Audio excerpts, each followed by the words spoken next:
வணக்கம். முக்கிய செய்திகள்.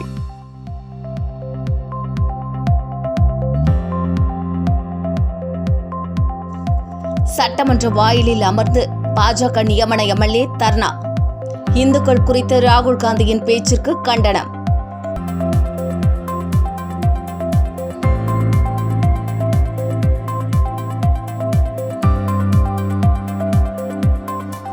சென்டாக் கன்வீனர் அதிரடி நீக்கம். தொடர் புகார் எதிரொலி காரணமாக கவர்னர் அதிரடி.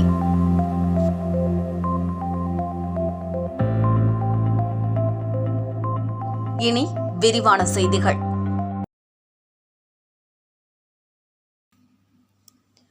இந்துக்களை வன்முறையாளர்கள் என பாராளுமன்றத்தில் ராகுல் காந்தி பேசியதற்கு எதிர்ப்பு தெரிவித்து ராகுல் காந்தி மக்களிடம் மன்னிப்பு கேட்க வலியுறுத்தி புதுச்சேரியில் பாஜக நியமன சட்டமன்ற உறுப்பினர் அசோக் பாபு சட்டமன்ற வாயிலில் அமர்ந்து தர்ணா போராட்டத்தில் ஈடுபட்டதால் பரபரப்பு ஏற்பட்டது. மக்களவையில் எதிர்க்கட்சித் தலைவர் ராகுல் காந்தி திங்கட்கிழமை அன்று குடியரசுத் தலைவர் உரைக்கு நன்றி தெரிவித்து உரையாற்றினார். அப்போது மத்திய அரசின் பல்வேறு திட்டங்கள் குறித்து விமர்சனம் செய்த நிலையில் இந்துக்கள் குறித்து கருத்து தெரிவித்திருந்தார். அவர் பேசிய கருத்தை சபாநாயகர் ஓம் பிர்லா அவை குறிப்பிலிருந்தும் நீக்கினார். இந்நிலையில் இந்துக்களை வன்முறையாளர்கள் என பாராளுமன்றத்தில் ராகுல் காந்தி பேசியதாக அதற்கு எதிர்ப்பு தெரிவித்து ராகுல் காந்தி பொதுமக்களிடம் மன்னிப்பு கேட்க வேண்டும் என வலியுறுத்தி புதுச்சேரியில் பாரதிய ஜனதா கட்சி நியமன சட்டமன்ற உறுப்பினர் அசோக் பாபு சட்டமன்ற வாயிலில் அமர்ந்து தர்ணா போராட்டத்தில் ஈடுபட்டார். இதனால் சட்டமன்ற வளாகத்தில் சிறிது நேரம் பரபரப்பு ஏற்பட்டது. பாராளுமன்றத்தில் ராகுல் காந்தி பேசும்போது இந்துக்கள் அனைவரும் வன்முறையாளர்கள் என்று பேசியிருக்கிறார். இது வன்மையாக கண்டிக்கத்தக்கது. ஒட்டுமொத்த இந்து மக்கள் சமுதாயத்தையே அவர் மனது புண்படும்படி பேசியிருக்கிறார். இது காலங்காலமாக தொடர்ந்து கொண்டே வந்து கொண்டிருக்கின்றது. இந்த பேச்சிற்கு அவர் மன்னிப்பு கேட்க வேண்டும் என்ற காரணத்திற்காக நான் இன்றைய தினம் அறவழியில் இங்கே நான் அமர்ந்து போராடி கொண்டிருக்கின்றேன். காரைக்காலில் துப்புரவு பணியை சரியாக செய்ய தவறிய தனியார் நிறுவனத்தின் ஒப்பந்தத்தை ரத்து செய்ய திராவிட முன்னேற்றக் கழக சட்டமன்ற உறுப்பினர் நாஜிம் புதுச்சேரி அரசுக்கு கோரிக்கை விடுத்துள்ளார். காரைக்கால் மாவட்டத்தில் குப்பைகள் அதிகம் தேங்குவதை கட்டுப்படுத்த போதுமான நகராட்சி ஊழியர்கள் இல்லாத நிலையில் துப்புரவு பணிக்கான ஒப்பந்தத்தை தனியாருக்கு கொடுத்து மாவட்டத்தை குப்பை இல்லாத மாவட்டமாக உருவாக்க அரசு திட்டம் வகுத்து கடந்த 10 ஆண்டுகளுக்கு முன் ஹேண்ட் இன் ஹேண்ட் என்ற தனியார் நிறுவனத்தால் சுமார் 54 டாடா ஏசி வாகனங்கள் மூலம் மாவட்டம் முழுவதும் துப்புரவு பணிகள் மேற்கொள்ளப்பட்டன. அந்த நிறுவனத்தின் ஒப்பந்த காலம் முடிந்த நிலையில் தற்போது வேறொரு தனியார் நிறுவனமான HR ஸ்கொயர் என்னும் நிறுவனத்திற்கு ஒப்பந்தம் அளிக்கப்பட்டுள்ளது. கடந்த முறை செயல்பட்ட நிறுவனம் போல இந்நிறுவனம் செயல்படாததால் மாவட்டம் முழுவதும் குறிப்பாக நகர பகுதிகளில் குப்பைகள் தேங்கி கிடக்கின்றன. இதனால் பொதுமக்களுக்கு பல்வேறு நோய் தொற்று ஏற்படும் அபாயம் உள்ளது. இந்நிறுவனத்தில் பணிபுரியும் துப்புரவு பணியாளர்களுக்கு சரியான முறையில் மாதாந்திர சம்பளம் வழங்கப்படவில்லை எனவும் ஊழியர்களுக்கான பாதுகாப்பு அம்சங்கள் எதுவும் வழங்கப்படவில்லை எனவும் அந்நிறுவனத்தின் மீது குற்றச்சாட்டு எழுந்துள்ளது. இந்நிலையில் இதுகுறித்து செய்தியாளர்களை சந்தித்த காரைக்கால் தெற்கு தொகுதி சட்டமன்ற உறுப்பினர் நாஜிம் கடந்த முறை ஒப்பந்தத்தில் இருந்த தனியார் நிறுவனம் சிறப்பாக செயல்பட்டதாகவும் தற்போது உள்ள நிறுவனத்தின் செயல்பாடுகள் திருப்திகரமாக இல்லை எனவும் எனவே தற்போது உள்ள தனியார் நிறுவனத்தின் ஒப்பந்தத்தை ரத்து செய்து புதிய நிறுவனத்திற்கு ஒப்பந்தத்தை வழங்க வேண்டும் என வலியுறுத்தியுள்ளார். இதற்கு முற்றுப்புள்ளி வைக்காவிட்டால் தெருவில் இறங்கி போராடும் நிலை ஏற்படும் எனவும் அவர் எச்சரிக்கை விடுத்துள்ளார்.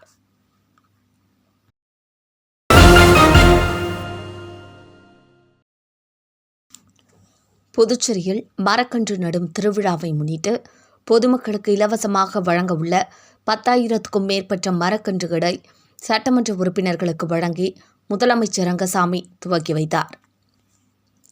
புதுச்சேரி வனத்துறை சார்பாக மரங்களின் முக்கியத்துவம் மற்றும் அதை பாதுகாத்தலில் மக்களின் பங்கு குறித்து விழிப்புணர்வு ஏற்படுத்தும் வகையில் ஒவ்வொரு ஆண்டும் ஜூலை முதல் வாரத்தில் மரக்கன்று நடும் திருவிழா கொண்டாடப்படுகிறது. மரக்கன்று நடும் திருவிழாவை முன்னிட்டு ஜூலை 1ஆம் தேதி முதல் 7ஆம் தேதி வரை 10,000க்கும் மேற்பட்ட மரங்களை வேளாண் துறை, காவல்துறை, நீதித்துறை உள்ளிட்ட அரசு துறைகள், பள்ளி மற்றும் கல்லூரி வளாகங்களில் மரக்கன்றுகள் நடுதல், மேலும் புதுச்சேரியில் உள்ள 108 கிராமங்களிலும் மாவட்ட ஊரக வளர்ச்சி முகமையின் மகளிர் சுய உதவிக் குழுக்கள் மூலமாக மரக்கன்றுகள் நட திட்டமிடப்பட்டுள்ளது. இந்நிலையில் சட்டப்பேரவை வளாகத்தில் மரக்கன்று நடும் திருவிழாவின் தொடக்க நிகழ்ச்சி நடைபெற்றது. இதில் முதலமைச்சர் ரங்கசாமி கலந்து கொண்டு மரக்கன்றுகளை அமைச்சர்கள், சட்டமன்ற உறுப்பினர்கள் மற்றும் பொதுமக்களுக்கு வழங்கி வாகனங்களை கொடியசைத்து நிகழ்ச்சியை துவக்கி வைத்தார்.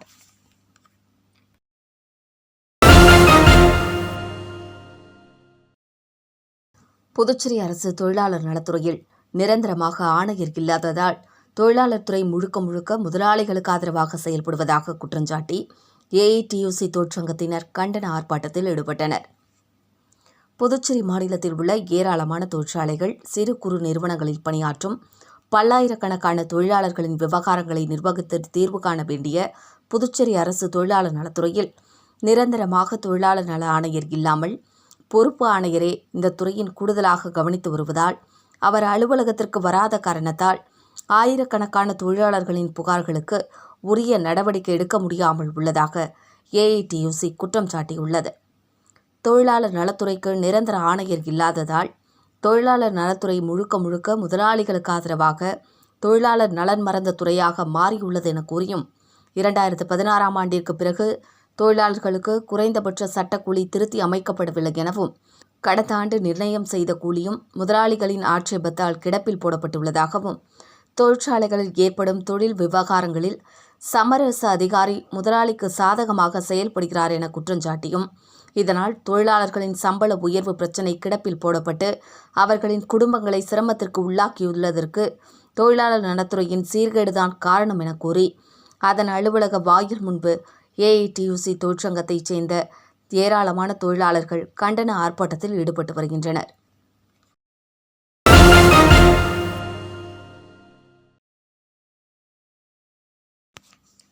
தொடர் புகார் எதிரொலியாக புதுச்சேரி சென்டா கன்வீனர் அதிரடியாக நீக்கம் செய்யப்பட்டுள்ளார். புதுச்சேரியில் மருத்துவம், பொறியியல் உள்ளிட்ட உயர்கல்விகளுக்கான மாணவர் சேர்க்கை சென்டாக் மூலம் நடைபெற்று வருகிறது. இதற்கிடையே அரசின் பரிந்துரையை ஏற்று 2024-25ஆம் கல்வியாண்டிற்கு சென்டா கன்வீனராக ராஜீவ்காந்தி கலை அறிவியல் கல்லூரியைச் சேர்ந்த உதவி பேராசிரியர் பாலாஜி நியமிக்கப்பட்டார். இதற்கு மூத்த பேராசிரியர்கள் கடும் எதிர்ப்பு தெரிவித்தனர். சென்டா கன்வீனராக தகுதியுள்ளவர்கள் பலர் இருந்தும் ஜூனியரான பாலாஜி நியமிக்கப்படுவது முறைகேடுகளுக்கு வழிவகுக்கும் என்றும், மேலும் அவருக்கு கீழ் பிசிஎஸ் அதிகாரிகள், கல்லூரி முதல்வர்கள் செயல்பட வேண்டியது இருக்கும் என கூறி எதிர்ப்பு தெரிவித்தனர். இதை ஏற்று சென்டா கன்வீனர் பொறுப்பிலிருந்து பாலாஜி அதிரடியாக நீக்கம் செய்யப்பட்டுள்ளார். அவருக்கு பதிலாக கஸ்தூரிபா மகளிர் கல்லூரி முதல்வர் ஷெரிலான் சிவன் கன்வீனராக நியமனம் செய்து துணைநிலை ஆளுநர் ராதாகிருஷ்ணன் உத்தரவிட்டுள்ளார். இதற்கான உத்தரவினை உயர்கல்வி தொழில்நுட்பத்துறை சார்பு செயலர் சௌமியா பிறப்பித்துள்ளார்.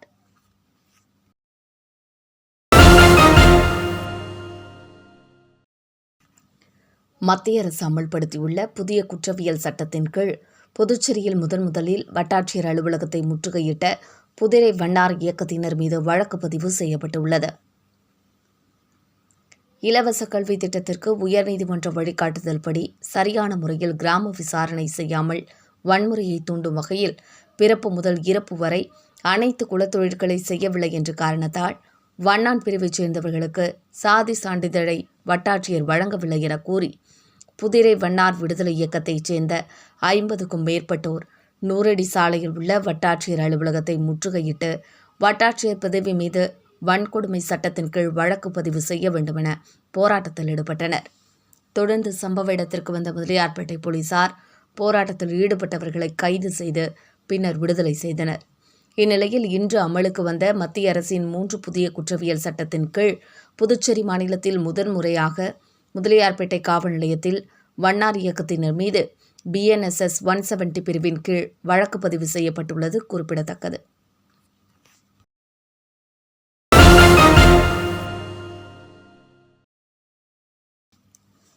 பொதுமக்கள் அச்சமில்லாமல் வாழ்வதற்காக மத்திய அரசு 3 குற்றவியல் சட்டங்களை கொண்டு வந்துள்ளதாக புதுச்சேரி முதலமைச்சர் ரங்கசாமி தெரிவித்துள்ளார். புதுச்சேரி அரசு சார்பில் மத்திய அரசு அமல்படுத்தியுள்ள 3 குற்றவியல் சட்டங்கள் குறித்த கையேடு வெளியீட்டு விழா கதிர்காமம் மருத்துவக் கல்லூரியில் நடைபெற்றது. நிகழ்ச்சியில் முதலமைச்சர் ரங்கசாமி, உள்துறை அமைச்சர் நமச்சிவாயம், சட்டத்துறை அமைச்சர் லட்சுமி நாராயணன், தலைமைச் செயலாளர், காவல்துறை உயரதிகாரிகள் ஆகியோர் கலந்து கொண்டு கையேடு புத்தகத்தை வெளியிட்டனர். தொடர்ந்து நிகழ்ச்சியில் பேசிய முதலமைச்சர் ரங்கசாமி, புதிய தொழில்நுட்பங்கள் மூலம் பாதிக்கப்படுபவர்களுக்கு விரைந்து நீதி கிடைக்க வேண்டும் என்றும், காவல்துறை, சட்டத்துறை மற்றும் வழக்காடு மன்றம் ஆகியன இணைந்து செயல்பட்டால் சரியான நீதி கிடைக்கும் என நம்பிக்கை தெரிவித்தார். பொதுமக்கள் அச்சம் இல்லாமல் வாழ்வதற்காக மத்திய அரசு இதுபோன்ற சட்டங்களை கொண்டு வந்துள்ளது என்றார் முதலமைச்சர். தொடர்ந்து பேசிய அவர், புதுச்சேரியில் சட்டம் ஒழுங்கு சிறப்பாக இருக்க வேண்டும் என்றும், சுற்றுலா பயணிகள் அச்சமின்றி செல்வதற்கான வாய்ப்பை காவல்துறை உருவாக்க வேண்டும் எனவும் அறிவுறுத்தினார்.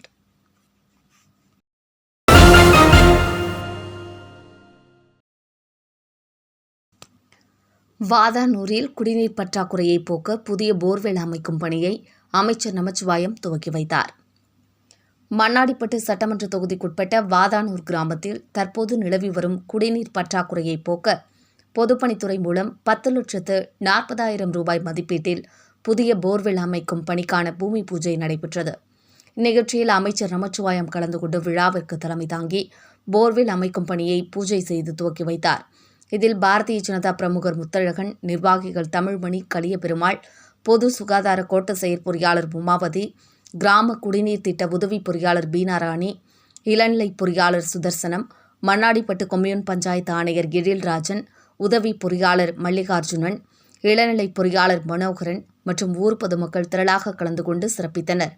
இத்திட்டத்தின் மூலம் வாதானூர் கிராமத்தில் உள்ள சுமார் 4,000 நபர்கள் பயன்பெறுவார்கள் என்பது குறிப்பிடத்தக்கது.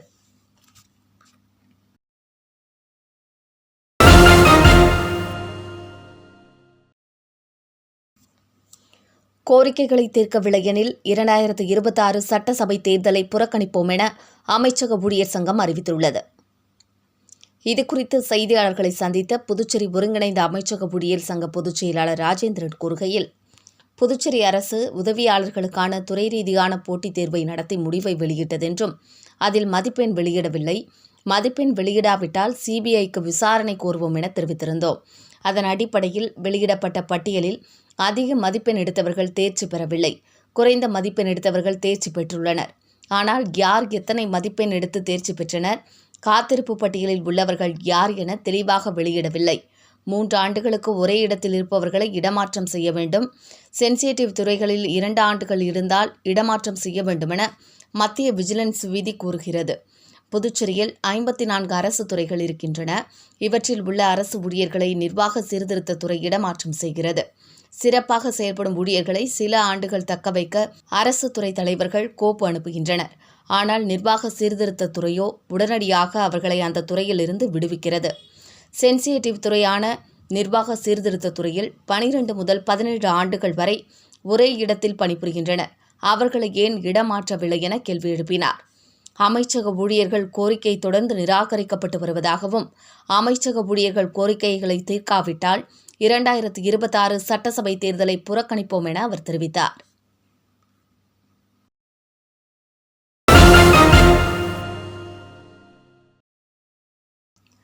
தொண்டமாநத்தம் அரசு மேல்நிலைப் பள்ளியில் தியாகி அன்சாரி துரைசாமியின் பிறந்தநாள் விழாவை அமைச்சர் சாய் சரவணகுமார் கலந்து கொண்டு சிறப்புரையாற்றினார். தியாகி அன்சாரி துரைசாமியின் 118வது பிறந்தநாள் விழாவை முன்னிட்டு தொண்டமாநத்தம் அன்சாரி துரைசாமி அரசு மேல்நிலைப் பள்ளியில் அமைச்சர் சாய் சரவணகுமார் கலந்து கொண்டு அலங்கரிக்கப்பட்ட தியாகி அன்சாரி துரைசாமியின் திருவுருவப் படத்திற்கு மலர் தூவி மரியாதை செலுத்தினார். இதைத் தொடர்ந்து தியாகி அன்சாரி துரைசாமியின் வாழ்க்கை வரலாற்றை பற்றியும், அவர் செய்த சாதனைகளை பற்றியும், அவர்களின் தியாகத்தை பற்றியும் மாணவர்களிடையே சிறப்புரையாற்றினார். விழாவில் ஆசிரியர் உதயகுமார் வரவேற்புரையாற்றினார். பள்ளியின் பொறுப்பு துணை முதல்வர் மனோன்மணி விருந்தினர்களை சிறப்பித்தார். இதில் ஆசிரியர்கள் ஜெகநாயசி, அனிதா மேரி, கவிதா, விஜயலட்சுமி, கலைவாணி, அன்புமதி மற்றும் தலைமை ஆசிரியர் சிவசங்கரி ஆகியோர் வாழ்த்துரை வழங்கினர். நிகழ்ச்சிக்கான ஏற்பாடுகளை பள்ளியின் உடற்கல்வி ஆசிரியர் ரகு செய்திருந்தார். நிகழ்ச்சியில் மாணவர்கள், ஆசிரியர்கள், பள்ளியின் அனைத்து ஊழியர்கள், ஊர் முக்கியதாரர்கள் உட்பட ஏராளமானோர் கலந்து கொண்டு விழாவை சிறப்பித்தனர்.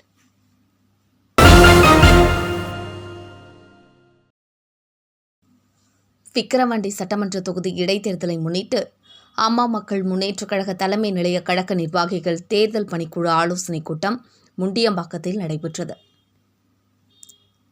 விக்கிரவாண்டி சட்டமன்ற தொகுதி இடைத்தேர்தலை முன்னிட்டு விழுப்புரம் கிழக்கு மாவட்டம் அம்மா மக்கள் முன்னேற்றக் கழகம் தலைமை நிலைய கழக நிர்வாகிகள் தேர்தல் பணிக்குழு ஆலோசனைக் கூட்டம் முண்டியம்பாக்கத்தில் உள்ள A2B ஹோட்டல் வளாகத்தில் நடைபெற்றது. இந்நிகழ்வில் விழுப்புரம் கிழக்கு மாவட்ட கழக செயலாளர் கோவிந்தராஜ் தலைமை தாங்கினார். கழக அமைப்பு செயலாளர் முன்னாள் சட்டமன்ற உறுப்பினர் வானூர் கணபதி மற்றும் கழக தொழில்நுட்ப ஆண்கள் பிரிவு செயலாளர் முத்துக்குமார் ஆகியோர் முன்னிலை வகிக்க, தலைமை கழகத்தின் சார்பில் தேர்தல் பணிக்குழு உறுப்பினர்களான கழக துணைத் தலைவர் முன்னாள் MLA கோமுகி மணியன், கழக துணை பொதுச் செயலாளர் சண்முகவேலு, கழக துணை பொதுச் செயலாளர் ரங்கசாமி செந்தமிழன், கழக பொருளாளர் முன்னாள் MLA வீரபாண்டி செல்வம், கழக தேர்தல் பிரிவு செயலாளர் பார்த்திபன், புதுச்சேரி மாநில செயலாளர்கள் SD சேகர், முருகன் மற்றும் அனைத்து தேர்தல் பணிக்குழு நிர்வாகிகள், மாவட்ட கழக நிர்வாகிகள், பல்வேறு அமைப்புகளைச் சார்ந்த நிர்வாகிகள், கிளை கழக ஒன்றிய கழக நிர்வாகிகள் கலந்து கொண்டு ஆலோசனை வழங்கியதோடு, தீய சக்தியான திராவிட முன்னேற்றக் கழகத்தை இடைத்தேர்தலில் வென்றெடுக்க கடுமையாக உழைக்க வேண்டும் என்ற தீர்மானத்தோடு வாக்கு சேகரிக்க கழக பொதுச் செயலாளர் மக்கள் செல்வர் TTV தினகரன் பங்கு பெறும் பொதுக்கூட்டங்களில் பெருவாரியான மக்களை அழைத்து வந்து சிறப்பிப்பது உள்ளிட்ட முடிவுகள் எடுக்கப்பட்டன.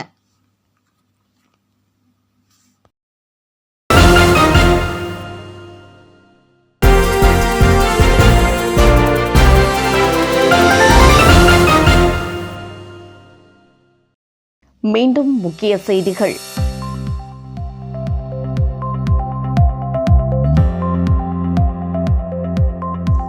சட்டமன்ற வாயிலில் அமர்ந்து பாஜக நியமன MLA தர்ணா. இந்துக்கள் குறித்து ராகுல் காந்தியின் பேச்சிற்கு கண்டனம்.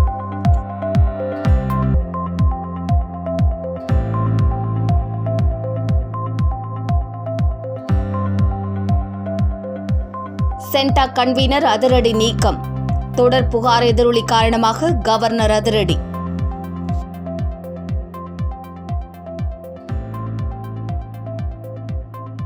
இத்துடன் செய்திகள் நிறைவடைந்தன. வணக்கம்.